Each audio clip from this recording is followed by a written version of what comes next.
बिस्मिल्लाहिर्रहमानिर्रहीम, अस्सलाम वालेकुम, गुड इवनिंग एंड नमस्कार टू एवरीवन। मैं हूं फखर यूसुफी और आप देख रहे हैं मेरा यूट्यूब चैनल और इस पर देख रहे हैं आप डिबेट विद फखर। आज की डिबेट बड़ी इंपॉर्टेंट इशू के ऊपर है और आप लोगों को पता है कि 2 दिन पहले हिंदुस्तान का जो बजट होता है, एनुअल बजट, उसको अनाउंस किया गया है। लेकिन हमारे कंसर्न मेरे ख्याल में बहुत सारी चीजें हैं, ह्यूमन डेवलपमेंट है, बहुत सारी चीजें, हेल्थ के इश्यूज हैं, दूसरी तीसरी चीजें हैं। लेकिन एज ए पाकिस्तान में इस चीज के ऊपर बहुत ज्यादा चर्चा हो रही है कि यार डिफेंस बजट में हिंदुस्तान ने इजाफा कर दिया। मैं कहता हूं यार, उनका मुल्क है, उसके अंदर इजाफा करे या ना करे, लेकिन फिर भी एक चीज रहती है एज ए जर्नलिस्ट कि यार हम और चीजों के ऊपर मतलब इजाफा नहीं करते, लेकिन इन चीजों में हम इजाफा करें डिफेंस बजट के हवाले से।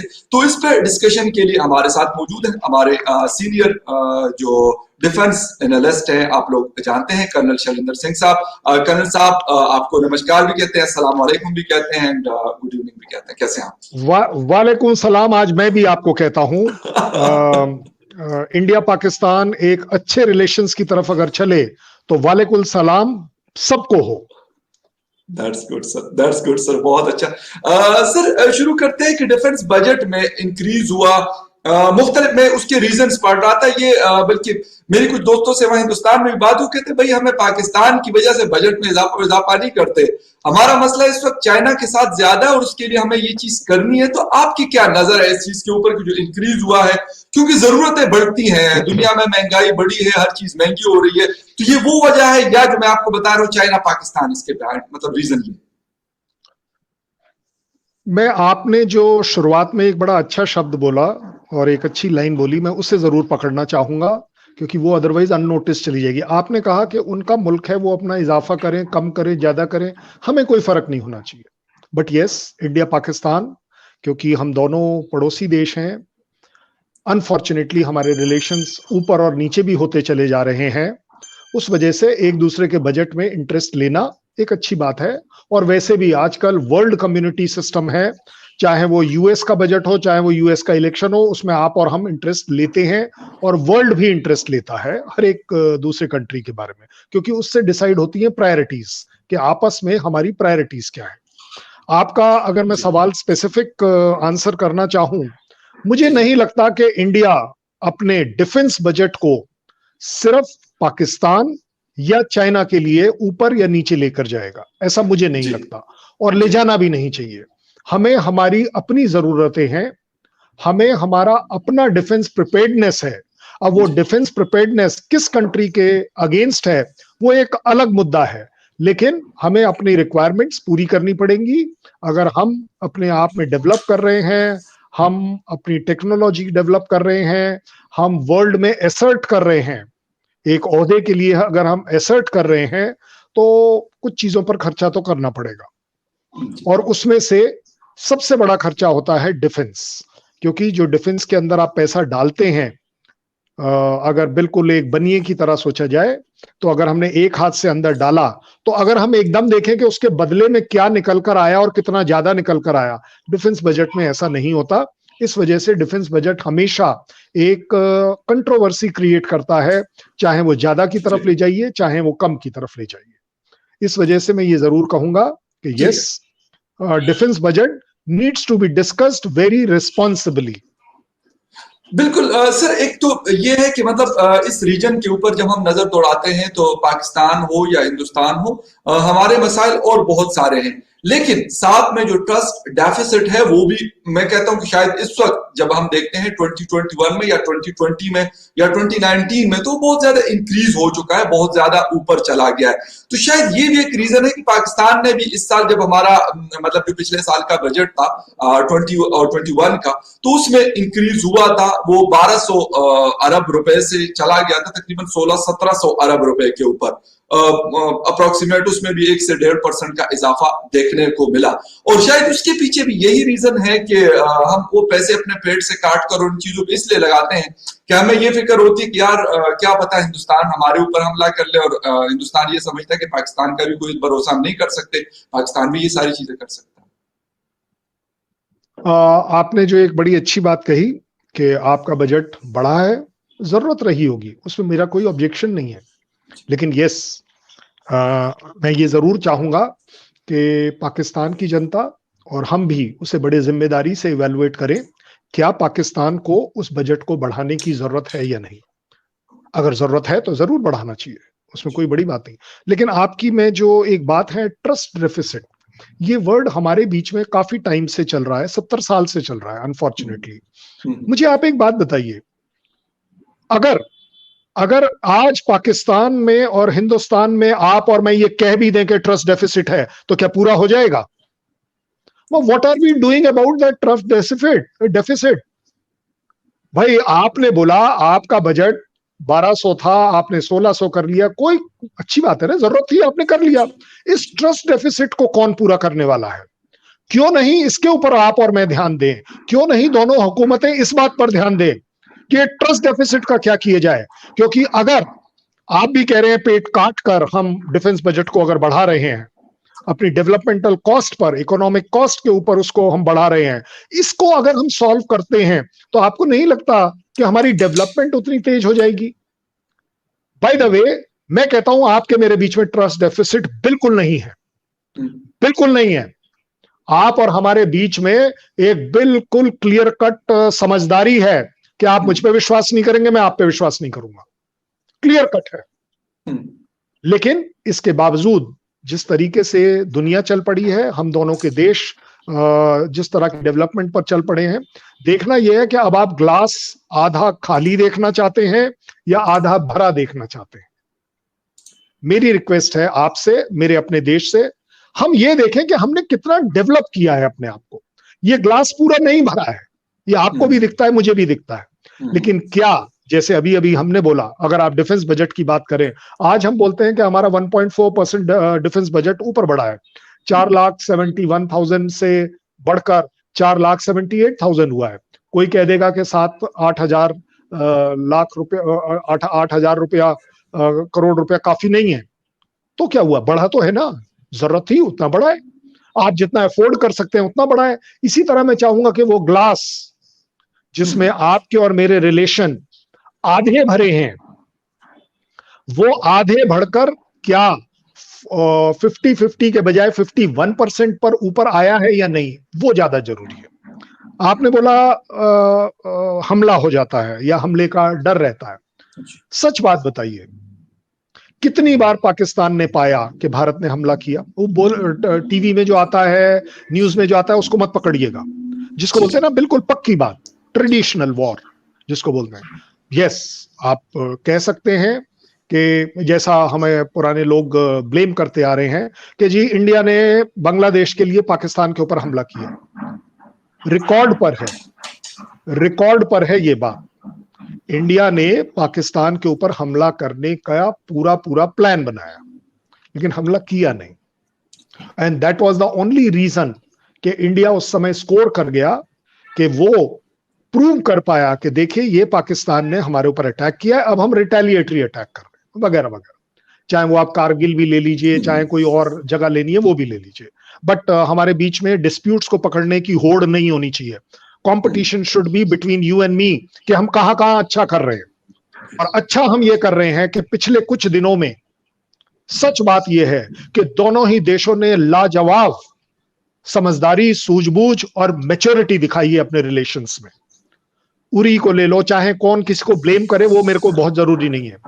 Uri could have created a war between us, Balakot could have created a war between us. मैं हैट्स ऑफ टू पाकिस्तान कहता हूं कि जिस तरह का कैरेक्टर आपका और मेरा है, भाई बालाकोट के बाद, जैसा कि पूरे वर्ल्ड में कहा जाता है, अगर आपने एक दूसरे की एयर स्पेस वायलेट कर दी तो लड़ाई डिक्लेयर्ड है। पाकिस्तान ने नहीं करी। बहुत दूर मत जाइए, चाइना का इशू ले लीजिए। चाइना हमारे बीच में, हम बोलते हैं कि पाकिस्तान चाइना का अंडर ऑब्लिगेशन है या जो भी है, लेकिन अभी तक आप देखिए कहीं पर भी पाकिस्तान ने कोई गैर जिम्मेदाराना स्टेटमेंट नहीं दी है। मैं ये नहीं बोल रहा कि इसमें लाजवाबी है, बहुत वाह वाह करी जाए, नहीं, वाह वाह नहीं करी जाए, मैच्योरिटी देखी जाए, पाकिस्तान की भी मैच्योरिटी देखी जाए और उसे एनकरेज किया जाए कि वो इस तरीके से काम करे। आपने 2 टेररिस्ट को जेल में बंद कर दिया, हमें तारीफ करनी चाहिए। ये बोल के क्या फायदा कि जी उन्होंने दिखाने के लिए किया है। अरे भाई साहब, दिखाने के लिए क्या, आप कर लीजिए दिखाने के लिए। हमला इज नॉट द डर, आई डोंट थिंक, मेरे ख्याल पाकिस्तान और इंडिया के बीच में एक बहुत बड़ी ट्रस्ट आ गई है कि अब हम शायद एक दूसरे पर हमला नहीं करेंगे। परसों आपके कमर बाजवा साहब ने बोल दिया कि JNK should be resolve peacefully. हम उसको क्रिटिसाइज करते हैं, वो एक अलग बात है, जिसको क्रिटिसाइज करना है क्रिटिसाइज करे। मैं नहीं चाहूंगा कि फखर साहब और मैं अपने दोनों देश को ये बताएं कि इसमें क्या खराबी है। ढूंढिए ढूंढिए कि कमर बाजवा की इस स्टेटमेंट में क्या अच्छाई है। कम से कम किसी ने पीस की बात तो करी है, वो जरूरी है। सर ये बिल्कुल बिल्कुल आपकी सही बात है। उन्होंने रिसालपुर पीएम एकेडमी में वहां पासिंग आउट हो रही थी, तो वहां पे ये उन्होंने स्पीच की थी, बिल्कुल आपने सही कहा, और मैं उसी के ऊपर आ रहा था।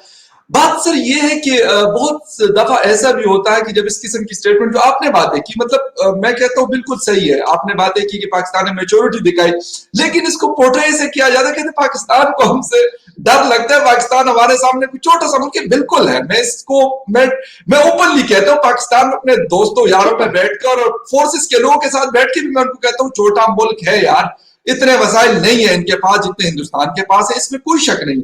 लेकिन ये वाली बात जो हम करते हैं कि नहीं जी बाजवा डर गया, बाजवा साहब डर गए, फला डर गया, ये सर ये वाली चीजें, और फिर चाइना वाली इशू के ऊपर आपने मतलब आप क्योंकि मीडिया के बंदे नहीं है, लेकिन एज एनालिस्ट आप मीडिया के साथ आपका उठना बैठना है, आपको नजर भी आता है, आप देखते भी होंगे ऐसे भी। सर इस तरह की रिपोर्टिंग क्यों की जाती है कि भाई नहीं नहीं नहीं पाकिस्तान तो हमारे ऊपर चुरा घोंपने वाला। मैं ये नहीं कहता कि पाकिस्तान ने कभी नहीं किया होगा, एज ए पाकिस्तानी मैंने जब तारीख पढ़ी, मेरे फादर खुद सर्व कर चुके हैं पाकिस्तान आर्मी को, मेरी उनसे भी डिस्कशंस होती हैं, बहुत दफा मेरी होती है, और मैं बहुत सारी बातों पे उनसे डिसएग्री करता हूं। मैं कहता मैं बाबा आपसे एग्री नहीं हूं इन बातों के ऊपर, अपने फादर की बात पे कहूं, लेकिन इसके बावजूद भी ये मतलब इस तरह के हरबे सिर्फ क्यों इस्तेमाल किए जाते हैं कि चाइना अगर कर रहा है, हालांकि चाइना का डिस्प्यूट पहले भी हुआ है, अब भी हुआ, और मेरे ख्याल सॉर्ट आउट भी हो जाएगा। उसके लिए भी मतलब तकरीबन कोई $3 अरब का स्पेशल बजट रखा गया है हिंदुस्तान की तरफ से। देखिए मैं आपको इसको अलग तरीके से चलाता हूं सर। डिफेंस बजट अपने आप में आप बांग्लादेश की तरह 10% नहीं कर सकते। छोटी आर्मी है, उनका 10% भी काफी हो जाता है। इंडियन आर्मी क्योंकि उसका 4,78,000 करोड़ रुपए कोई छोटा अमाउंट नहीं है, और इसमें वो जो 1% इजाफा है वो भी बहुत बड़ा फर्क पड़ता है। 8,000 करोड़ रुपए का फर्क पड़ गया 1% पर, 1.4% जैसा आज की तारीख में कैलकुलेट किया जा रहा है वगैरह। लेकिन हमें इस पर ज्यादा कंसंट्रेट नहीं करना चाहिए, आपके सवाल पर करना चाहिए। जरूरत क्या है? जरूरत इंडिया ने पिछले 1 साल में देखी कि इस तरह चाइना जैसी सिचुएशन अगर हो जाती है तो हमें एकदम से चीजें खरीदनी पड़ती है, और उस खरीदने के लिए जैसे पिछले बार इस पिछले साल में हमने तकरीबन 20,000 करोड़ रुपया एक्स्ट्रा अलॉट किया, उसको एक तरह से रिजर्व रखा, और रिजर्व रखना भी चाहिए। भगवान करे कि ये रिजर्व की जरूरत ना पड़े, बड़ी अच्छी बात है ना पड़े, लेकिन अगर जरूरत पड़े तो देश डवाडोल ना हो कि 20, 25, 30 हजार करोड़ रुपए अब हम कहां से लाएं, उसके ऊपर अटके ना। इसी तरह अगर हमने देखा कि देखिए कहने के लिए है कि 1.4% ओवरऑल डिफेंस बजट बढ़ा है, लेकिन हमने अपना कैपिटल आउटले 16% बढ़ा दिया। वो 16% बढ़ाने का मतलब क्या निकला कि हमें अपना जो हार्डवेयर खरीदना पड़ता है, क्योंकि ये आपकी और मेरी बदकिस्मती है कि हमें हार्डवेयर मार्केट से ऑफ दी शेल्फ खरीदना पड़ता है, और जब आप ऑफ दी शेल्फ इमरजेंसी में खरीदते हैं तो जायज बात है आपको वो कंसेशंस नहीं मिलते हैं। बहुत अच्छा है, बहुत अच्छा किया है इंडिया ने पहल कि जैसे अगर अब हम अपना एयरक्राफ्ट जो हमें सबसे ज्यादा महंगे पड़ते हैं किसी से भी लेने में, आज की तारीख में हमने अपने ही देश के तेजस एयरक्राफ्ट का ऑर्डर दिया है, मेक इन इंडिया को बूस्ट मिला है। अच्छा, मैं कहता हूं पाकिस्तान को भी करना चाहिए और कर रहा होगा, आई एम वेरी श्योर। जो नहीं कर रहा होगा, मैं आज बड़े फक्र से कह सकता हूं, जो नहीं कर रहा आप में और हम में से, वो बेवकूफ है।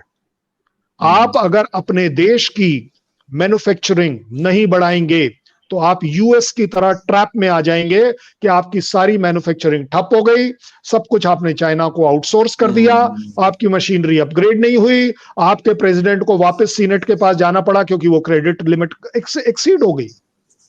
अगर यूएस से हम ये सीख सकते हैं टू बी सुपर पावर, क्योंकि अब ये एक तरह से ड्रीम स्टार्ट हो गई है हर जगह, everybody wants to be a super power. So अगर सुपर पावर बनने का आप ख्वाब उनसे ले सकते हैं तो उनकी गलतियों को अपने पास रखकर सीख सकते हैं, इस तरह की गलती ना करी जाए। सो जब आप कहते हैं कि हमने एक एक्स्ट्रा मनी अलग रखा है, जिम्मेदारी से रखा है, समझदारी से रखा है, सूझबूझ से रखा है, स्ट्रेटेजी के तरह रखा है। किसको पता है कि चाइना मई के बाद फिर से कोई प्रॉब्लम ना करे?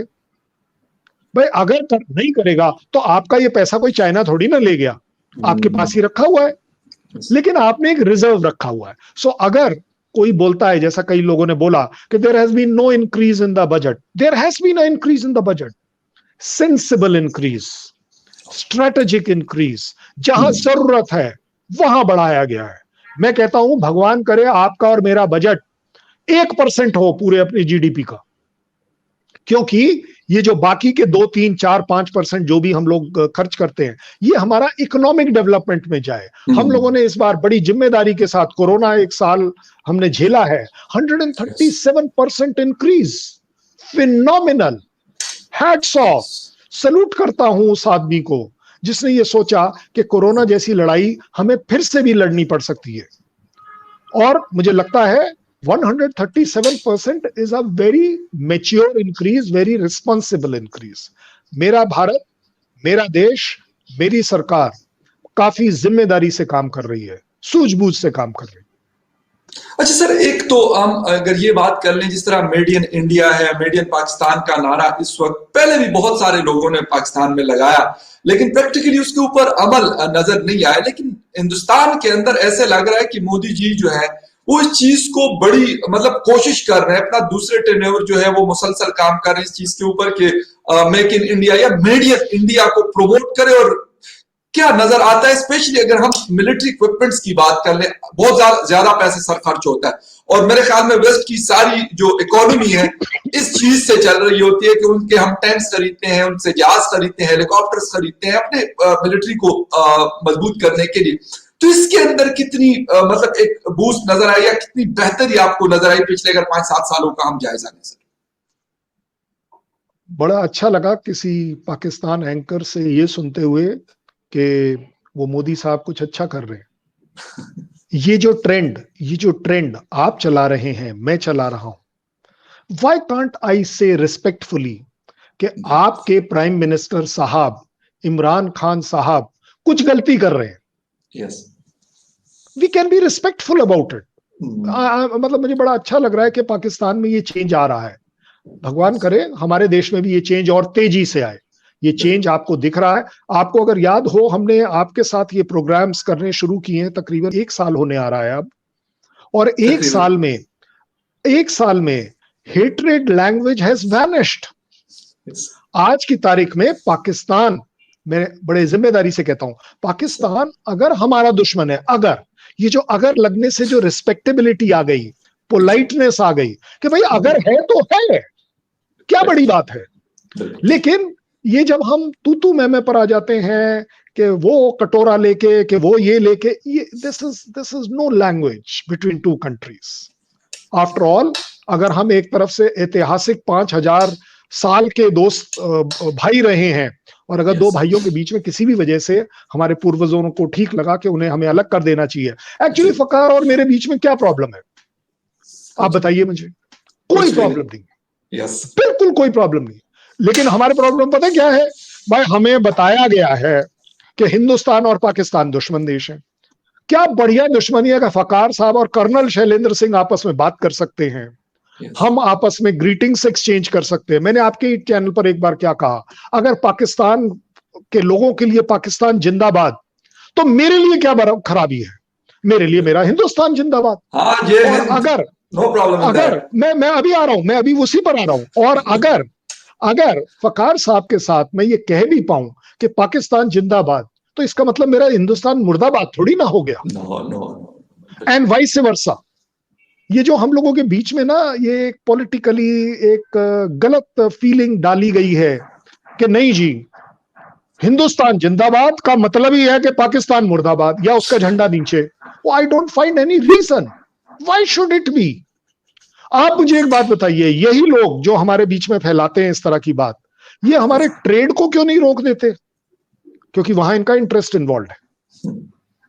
सो अगेन, अगर आज की तारीख में किसी भी वजह से पाकिस्तान और हिंदुस्तान अपने बजट, अपने डिफेंस बजट को ऊपर या नीचे ले जाता है, हमें आपस में उसके क्रिटिक बनना चाहिए, क्रिटिसाइज नहीं करना चाहिए। Your best friends are your critics. अगर फखर साहब मुझे ये बोल पाए बाई चांस कि कर्नल साहब आप अपने चेस्ट पर ये इंडिया का डिफेंस फोर्सेस का तगमा ना लगाएं क्योंकि इससे लगता है XYZ, तो he is being a good critic, he is being a good critic.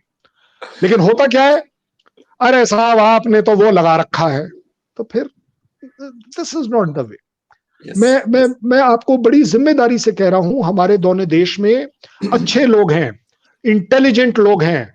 Pakistan का बजट बनाने वाले अनपढ़ गवार नहीं होते हैं, इंडिया का बजट बनाने वाले अनपढ़ गवार नहीं होते हैं। सो अगर हम आपस में सिर्फ यही देखते रहे कि जी उसका बजट क्यों बढ़ा है, पाकिस्तान की वजह से बढ़ा है, तो अगर पाकिस्तान की वजह से बढ़ा है तो are you giving credit? It's a debit. आप अपने देश के लिए अपना नाम खराब कर रहे हैं। अगर मैं आज ये बोल दूं कि फकार साहब आपका बजट इंडिया के वजह से बढ़ा है, डिफेंस का बजट, ये कोई कॉम्प्लीमेंट नहीं है। ये हम नीचे ले जा रहे हैं अपने आप को कि मैं आपके लिए आपका बजट डिफेंस का बढ़वाऊंगा और आपके वजह से मेरा बढ़ेगा, दोनों बेवकूफ बन रहे हैं। आई थिंक लोगों को रियलाइज हो रहा है। आप जैसे लोग जो अपने फादर तक से बोल पा रहे हैं कि मैं आपसे एग्री नहीं कर रहा हूं, इसका मतलब अपने आप में है कि यस, अवेकनिंग है, समझदारी है। यस, कभी कभी अगर कोई आज मुझे बोल दे कि 3 बार बोलो जय, मैं इंडिया की जय जरूर बोलूंगा, बट दैट डजंट मीन कि मैं ये बोलूंगा फकार साहब आप पाकिस्तान की जय नहीं बोल सकते। मुझे लगता है समझदारी है, लेकिन क्योंकि आपका और मेरे खून में 5000 साल पुराने खून में वो उबाल बड़ी जल्दी आ जाता है, और वो उबाल कई बार हमने देखा है नेगेटिविटी की तरफ जाता है। आई थिंक दोनों देश, दोनों का यूथ एक नए दिशा में चल पड़ा है, और भगवान करे हमारे बच्चे इसको और अच्छी तरह आगे लेकर जाए। बिल्कुल सर, एक मतलब थोड़ी देर में वाइंड अप करेंगे क्योंकि आपने भी कहीं जाना है। तो एक तो मतलब जिस तरीके से मेरा सवाल था कि मिलिट्री के अंदर मतलब क्या बेहतरी आई है, जो इक्विपमेंट्स हम लोग बना रहे हैं या आपके यहाँ बनते हैं, यकीनन एक बहुत बड़ी इकोनॉमी है, बहुत सारी चीजें आप पहले एक्सपोर्ट कर रहे हैं, लेकिन अगर ये वाली इंडस्ट्री मतलब हिंदुस्तान कैप्चर कर ले किसी हद तक मार्केट, क्योंकि बहुत सारी मार्केट खाली पड़ी हुई है, कितने लोग अफोर्ड कर सकते हैं कि वो जो है वो अगास्टा जो वो है सबमरीन है वो फ्रांस से खरीद सके, या फिर मतलब बड़े बड़े हेलीकॉप्टर है वो इटली से खरीद सके या अमेरिका से खरीद सके। हमारे जैसे मुल्कों से मतलब वेस्ट अफ्रीकन बहुत सारे ममालिक है जो इस तरह के ट्रेनी जहाज हमसे ले रहे हैं। पाकिस्तान से इस वक्त मशाक छोटा जहाज है 2 सीटर वो खरीदा जा रहा है। तो इस तरीके से हिंदुस्तान तो मेरे ख्याल हमसे बहुत सारी चीजों में काफी आगे। तो वहां पर क्या ऐसी चीजें हैं कि इस इंडस्ट्री को अगर रिवाइव किया जाता है तो एक बहुत बड़ी मतलब एक अच्छी मार्केट बन सकती है और इकोनॉमी पे बड़ा अच्छा इंपैक्ट पड़ सकता है? एक्चुअली मैं थोड़ा सा मिसगाइड इसलिए हो गया क्योंकि जब इंडिया पाकिस्तान रिलेशन की बात आती है तो मुझे मेरे दिल से आवाज निकलती है, इस वजह से मैं थोड़ा मिसगाइड हो गया। आपका एक्चुअल सवाल था कि मेक इन इंडिया या मेड इन इंडिया की ये जो मुहिम चलाई है किस हद तक सक्सेसफुल है। देखिए एक बात बता दूं, आज आप ये कभी नहीं कह पाएंगे कि क्या चीज सक्सेसफुल है या नहीं है, लेकिन आपकी शुरुआत सक्सेसफुल है, ये एक अच्छी बात है। अगर आपको एक बड़ा लाइव एग्जांपल देता हूं, अगर मेरा तेजस एयरक्राफ्ट मेरे कंट्री में बनकर मेरी आर्मी और मेरे एयरफोर्स में इस्तेमाल होता है, पहली बात मैं ये नहीं ढूंढूंगा कि अच्छा क्या है, बुरा क्या है इसमें, भाई कोई बुराई नहीं है, अच्छाई क्या है, अब उस पर आ जाते हैं। अच्छाई ये है, पहली बात, आपकी कंट्री में कोई चीज बनी है वो स्ट्रेटेजिकली आपके पास गाइडेड रहेगी, गुप्त रहेगी, सीक्रेट रहेगी, 1। नंबर 2, समय के हिसाब से जो डेवलपमेंट आ रही है, आज की तारीख में हम बोलते हैं हमने राफेल ले लिया, राफेल का तो एक नया वर्जन भी आ गया। पाकिस्तान को बोलता है कि ये हमें स्टेट ऑफ आर्ट F-16 मिल गया। किसने कहा वो स्टेट ऑफ आर्ट है? उसके आगे 5 और स्टेट ऑफ आर्ट आ गए। ये आपको बेनिफिट कभी नहीं मिलेगा जब तक आप अपनी ओन कंट्री में चीजों को मैन्युफैक्चर करें, अपनी साइंस एंड टेक्नोलॉजी को डेवलप करें, क्योंकि इसी से कनेक्टेड है बिजनेस। और वो बिजनेस आपको डायरेक्ट इंपैक्ट करेगा इकोनॉमी। और इसका जीता जागता उदाहरण है चाइना और बांग्लादेश। बांग्लादेश में सारी दुनिया का कपड़ा क्यों बन रहा है? क्योंकि सस्ता बन रहा है। उनकी इकोनॉमी चुपचाप, जिसको बोलते हैं बिना किसी शोर मचाए, चुपचाप डेवलप करती चली जा रही है। पाकिस्तान बोलता है मैं फन्ने खाऊं, इंडिया बोलता है मैं फन्ने खाऊं। भाई साहब, फन्ने खा तो वो है जो इस समय अपनी इकोनॉमी को डेवलप कर रहा है, और वो 2 पैसे अपने ऊपर खर्च नहीं कर रहा है फालतू चीजों में। चाइना ने पिछले 30 साल क्या किया? हम उसे कितना भी क्रिटिसाइज कर लें, लेकिन अपने दुश्मनों को, हालांकि मैं दुश्मन नहीं मानता हूं, मैं कहता हूं कॉम्पिटिटर को कॉम्पिटिटर की तरह देखें। 30 साल में उसकी इकोनॉमी कहां से कहां चली गई कि यूएस उसके आगे झुका हुआ है, बिकॉज यूएस को उसके पैसे देने हैं। बड़ी सिंपल बात है। सो ये जो जब हम बात करते हैं ना मार्केट, मैंने आपको ये बांग्लादेश ये और इसका एग्जांपल दिया क्योंकि वो इकोनॉमिकली डेवलप कर रहे हो। जो भी कोई अपने आप को इकोनॉमिकली डेवलप करेगा, वो 10% अपने डिफेंस फोर्सेस पे खर्च करेगा, पता भी नहीं चलेगा। So it has got a connection. और अब आगे बात इंडिया की। देखिए, इंडिया ने एक अच्छी पहल करी है कि एक मेक इन इंडिया की मुहिम जो चली है, वो अब अपने आप में टेम्पो पकड़ रही है, स्पीड पकड़ रही है। और वो स्पीड कहां काम आने वाली, देखिए मतलब इसमें खराब नहीं देखना चाहिए। मिसाइल टेक्नोलॉजी इंडिया के पास अच्छी है। That is why they want to they are launching satellites in space. पूरे वर्ल्ड में सबसे सस्ता पड़ता है आप अगर हमारे, क्यों? क्योंकि आपकी अपनी टेक्नोलॉजी, आपकी अपनी मिसाइल टेक्नोलॉजी आपको काम आ रही है, अपने आप बिजनेस आ रहा है। अब आगे बात डिफेंस रिलेटेड इक्विपमेंट। जब आप डिफेंस रिलेटेड इक्विपमेंट बनाएंगे, बनाना अभी शुरू करेंगे, अब ये एक्सपेक्ट करना कि F-16 और F-35 से शुरू करेंगे, तो साहब ऐसा तो हो नहीं पाएगा। क्यों? क्योंकि वो कंट्री भी स्मार्ट है, वो आपको वो टेक्नोलॉजी ट्रांसफर नहीं करता है। सीधी बात है। हमें इतने साल हो गए, हमने कहा बोफोर्स गन बनाएंगे बनाएंगे बनाएंगे, उसने अपनी टेक्नोलॉजी नहीं दी, मेटलर्जी की टेक्नोलॉजी वो नहीं ट्रांसफर कर रहा। क्या कर सकते हो? हमारी अब अपनी इंडस्ट्री ने जो बोफोर्स की पैरेलल गन बना दी, उसका रेंज बेटर है। अब अगर कोई कह दे कि परफॉर्मेंस बेटर है या नहीं, परफॉर्मेंस तो तभी पता चलेगी जब 30 साल निकल जाएंगे। भाई, जो गन हमारे पास 84 से लेकर अब तक आई है, उसकी जो एक स्टैंडिंग बनी है, अब कल सवेरे मैं बोलूं कि ये जो अभी हमारे पास गन आई है धनुष, ये इसकी भी स्टैंडिंग सेम होगी, इसकी स्टैंडिंग पता चलेगी। सो आप जब शुरुआत करते हैं, चाहे पाकिस्तान के लिए हो चाहे इंडिया के लिए, शुरुआत मैं कहता हूं मोदी जी साहब की मजबूरी है कि वो मेक इन इंडिया की मुहिम अगर नहीं चलाएंगे और एक इलेक्शन शायद जीत जाएं, उससे आगे कहां जाएंगे? आप अपने इलेक्शंस इस बात पर जीतेंगे कि आपने पिछले 5 साल 10 साल क्या किया। भाई देखिए, कांग्रेस ने क्लेम किया कि हमने आजादी दिलाई, 40 50 60 साल तक उन्होंने राज कर लिया क्योंकि पीपल वर सो ग्रेटफुल।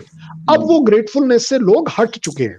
वो बोलते हैं कि अब हमें देखना है कि आप मुझे क्या क्वालिटी ऑफ लाइफ दे रहे हैं। Quality of life is directly connected with the economy, और उस इकोनॉमी को डेवलप करने का सबसे सरल, सबसे सस्ता, सुंदर, टिकाऊ इलाज आप सेल्फ रिलायंट हो। सेल्फ रिलायंस पाकिस्तान और इंडिया की ड्रीम रही है। यस, हम मिसगाइड हो जाते हैं, हम हवा के झोंकों की तरह थोड़ा दाएं बाएं हो जाते हैं कि अगर सडनली यूएस से बोल दे कि मैं आपके साथ स्ट्रेटेजिक होना चाहता हूं, तो हम सारी चीजें छोड़ के स्ट्रेटेजी की तरफ पड़ जाते हैं। तो अब देखिए, यूएस का इतना प्रेशर है कि S-400 मत लीजिए, लेकिन as a economist if I have to say, मेरे लिए अगर उससे नहीं लूंगा तो उससे लूंगा, फायदा तो एक ही है कि मेरा पैसा जा रहा है। भाई S-400 फ्री में तो आ नहीं रही। अगर S-400 में यूएस के कहने से नहीं लेता हूं, तो फिर किससे लूं? अपने आप डेवलप करनी पड़ेगी। और अगर अपने आप आज डेवलप करने की हमारे पास क्षमता नहीं है, थोड़ा हम स्लो हैं अपनी डेवलपमेंट में, क्योंकि पिछले 70 साल तो पूरी दुनिया ने आपको और मुझे एंगेज कर रखा है सिर मारने में, आपस में, जिसको बोलते हैं ना जानवर की तरह, हम आपस में सिर्फ सिर मारते आए हैं। अब हमने अपने सिर के अंदर के दिमाग काम करने शुरू करे हैं। डेवलपमेंट डेवलपमेंट डेवलपमेंट डेवलपमेंट, सिर्फ और सिर्फ एक ही तरीका है इस पूरे वर्ल्ड में, अपने देश में अपनी रिस्पेक्टेबिलिटी को ऊपर लाने का। बिल्कुल सही है। Thank you very much sir. जबरदस्त बात की। एंड पे मैं बस थोड़ा सा आपकी बात को सेकंड करूंगा कि जिस तरह Modi ji make in India या मेड इन इंडिया को लेके आगे की तरफ जा रहे हैं, और यकीन है मुझे उस आदमी के ऊपर, मतलब ठीक है, मैं वही बार बार ये बात अक्सर मैं कहता हूं कि पाकिस्तान में उनको बहुत बुरा भला कहा जाता है, लेकिन अगर वो हिंदुस्तान के लिए काम कर रहे हैं तो वो सबसे बड़े आदमी वही हैं। बातें करते नहीं, बातें शायद इतनी नहीं करते, लेकिन काम के ऊपर ज्यादा फोकस रहते हैं और होना भी चाहिए। तो Pakistan should learn from strategies के मेक इन इंडिया या made in India, make in Pakistan and made in Pakistan. We should learn, और हमें एक्सचेंज भी करने चाहिए आइडियाज उनके साथ, उनसे सीखने के लिए, या अगर हमारे पास कोई अच्छी चीज है तो उनको सिखाने के लिए। Thank you very much sir, आपने अपना कीमती टाइम दिया। Thank you very much viewers कि आपने डिबेट विद फखर को देखा। अगर आपको कोई बात अच्छी लगी तो कमेंट सेक्शन खुला हुआ है, वहां पे बात कर सकते हो। अगर कोई बात अच्छी नहीं लगी तो उसके लिए भी कमेंट सेक्शन ओपन है और आप अपनी राय वहां पर दे सकते हैं। Thank you very much.